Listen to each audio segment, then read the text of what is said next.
ابرار حسین ہیں، ٹینشن کیسے دور ہو؟ ٹینشن دور ہونے کے لیے کہ آدمی اپنے آپ کو مصروف کرے، ایک حل ہی ہے اس کا.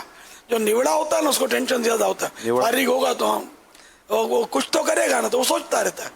مصروف ہوگا سوچے گا کم، محنت کرے گا، بھاگ دوڑ کرے گا، تو ایک تو ٹینشن کی طرف سے توجہ ہٹ جائے گی، تو تھکے گا، اس لیے سو جائے گا، تو یوں ٹینشن کم ہو جائے گا اس کا.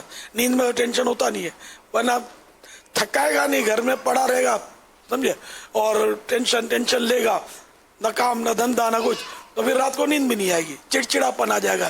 گھر میں لڑائیاں اور جھگڑے اور فساد اور اس طرح کے پھر عوامر جو ہوتے ہیں وہ عام طور پہ اس کا امکان صدور ہوتا رہتا ہے، گناہوں کا میٹر چلتا رہتا ہے.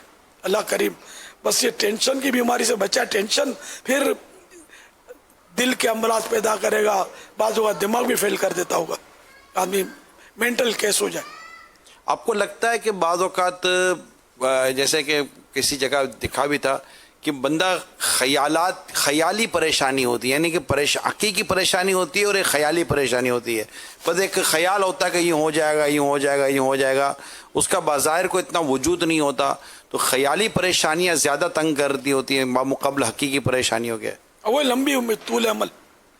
بیٹیوں کا کیا ہوگا، 3 بیٹیاں ہیں، 4 بیٹیاں ہیں، ان کی شادیوں کا کیا ہوگا، خرچے کا کیا ہوگا، بچوں کی اسکولوں کا تو مدرسوں کا اخراجات کا کیا ہوگا، ہے نا. وہ the pigeon said کو what shall I do, foolish bird said the hen, my family is 10 and we all live like gentlemen. کبوتر بولا ہم دو ہیں فیملی میں، انف فوڈ نہیں ہے، ہمارے پاس زیادہ کھانا نہیں ہے، ہم کیا کریں. تو مرغی نے بولا کہ بے وقوف پرندے، تو تم 2 ہم 10 ہیں، ہم کو یہ پنچایت نہیں ہے، ٹینشن نہیں ہے. وی آل لیو لائک جینٹل مین. ہم الحمدللہ جینٹل مین کی طرح جیتے ہیں، ہم پر پریشانی نہیں ہے. مطلب یہ ہے کہ ہم 2 جان کی فکر کر رہے ہیں، 2 جان کی، اور 2 جہان کو پالنے والا پروردگار تو وہی ہے، سب کو کھلا رہا ہے، تو ہم کو کیوں نہیں کھلائے گا. تو ٹینشن فری، نو ٹینشن. سوالات بنتے ہیں. اب یہ ارشاد فرمائے کہ بعض اوقات پریشانی والے معاملات نہیں ہوتے، لیکن آدمی خرگوش مزاج کا ہوتا ہے کہ چھوٹی چھوٹی باتوں کو بہت اپنے اوپر لے لیتا ہے، کہ کوئی سا میٹر نہیں ہوتا، لیکن ہر چھوٹی موٹی بات، یار اس کا موڈ آف ہے تو یہ ٹینشن ہو جائے گا، یار یہ بات صحیح نہیں کرتا، یہ ٹینشن ہو جائے گا، یار یہ یوں نہیں کرتا، ٹینشن ہو جائے گا. بعضوں کا مزاج تو چھوٹی چھوٹی چیزوں کو جو ہے نا وہ اپنے لیے ٹینشن بنا لیتے ہیں، اور پھر خود بھی اچھا جس کے لیے ٹینشن بنا اس کو پتہ ہے اس کو پرواہ کوئی نہیں ہے، یہ ٹینشن لے لے گا بیمار ہو جائے گا. ایسوں کے مزاج کو کیسے بہتر کیا جائے؟ ٹینشن.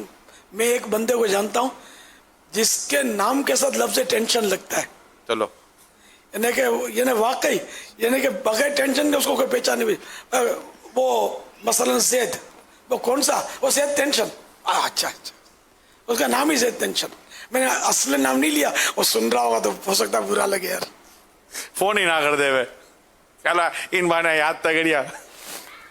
تو یہ ٹینشن، تو یہ کیا ہوگا، ٹینشن کا وہ تذکرہ زیادہ کرتا ہوگا تو یوں ٹینشن نام پڑ گیا ہوگا. یہ بھی ہو سکتا ہے کہ بعضوں کی یہ بھی عادت ہوتی ہے ٹینشن کم نہ اس کا تذکرہ زیادہ. تو تذکرہ زیادہ کرتے رہنے سے بھی آدمی مریض ہو جاتا ہے نفسیاتی، تذکرہ بھی نہ کرے. کیا نظر انداز کرنا، اگنور کرنا، درگزر کرنا یہ ٹینشن کم کرنے کی وجوہات بن سکتی ہیں؟ بالکل ایسا ہو سکتا ہے. ٹھیک. صلو علی الحبیب صلی اللہ تعالی. کچھ چیزیں بیان ہوئی ہیں جو ٹینشن کرتے ہیں، تو ان کے ٹینشن کو کم کرنے کے لیے کچھ علاج یہاں بیان ہوا ہے. اب یہ کہ آپ کو اپنے اوپر سیریس لینا پڑے گا کہ میں اپنے سے یہ، اگر ان میں سے کچھ چیزیں مجھ میں ہیں تو میں ان کو نکالوں، کیونکہ اس کی دواؤں کی طرف جائیں گے نا تو پھر بہت پھنس جائیں گے آپ. یہ عادت نکالیے، نہ کہ دواؤں کے ذریعے اس کو دبائیے. دوائیں گولیاں کھاتے بیچارے، دوائیں تھوڑی دیر کے لیے آپ کو آپ کے سٹریس کو کم تو کر دیں گی، لیکن پھر اس کے بعد وہ دوبارہ وہیں کے وہیں آ کر کھڑے ہو جاتے ہیں. پھر دوا بھی فائدہ نہیں کرتی. بہت نیند کی گولیوں والے دیکھیں گے پھر بعد میں بیچاروں کو فائدہ نہیں ہوتا. یہ